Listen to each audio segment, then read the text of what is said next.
Hi viewers, இது எங்கள் வீட்டு தோட்டத்தில், அதாவது வீட்டுக்கு பின்னாடி ஒரு சின்ன தோட்டம் இருக்குது. அந்த தோட்டத்தில் உள்ள ஒரு கொடி தான் இது. இது என்ன கொடி அப்படின்னு சொல்லிட்டு தெரிஞ்சிச்சுன்னா யாராச்சும் சொல்லுங்கள் பார்ப்போம். தெரிஞ்சிருக்கிறதுக்கு வாய்ப்பில்லைன்னு நினைக்கிறேன்.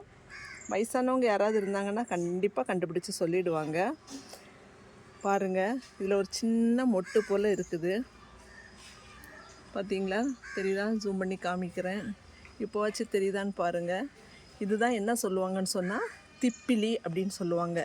இது ஒரு நல்ல ஒரு மருந்து. குழந்தைங்க இருக்கக்கூடிய வீட்டில் கண்டிப்பாக இந்த மருந்து இருக்கும். பிள்ளைங்களுக்கு சளி, நல்ல காஃப் இருந்துச்சு, இருமல் தொடர்ந்து இருந்துக்கிட்டே இருந்துச்சுன்னா இந்த காயை என்ன செய்வாங்க அப்படின்னு சொன்னால் லைட்டாக கடாயில் போட்டு வறுத்து பொடி பண்ணி அதில் லைட்டாக தேன் குழச்சி நாக்கில் தடவி விட்டுருவாங்க. அப்போது அதோடைய அந்த ஜூஸ் உள்ளாடி போகும்போது அந்த பிள்ளைங்களுக்கு இருமல் சளியெல்லாம் நல்லா சீக்கிரத்துலேயே குணமாகும் அப்படின்னு சொல்லிட்டு பெரியவங்க சொல்ல நான் கேள்விப்பட்டிருக்கிறேன். இது ஒரு நல்ல ஒரு மருந்து.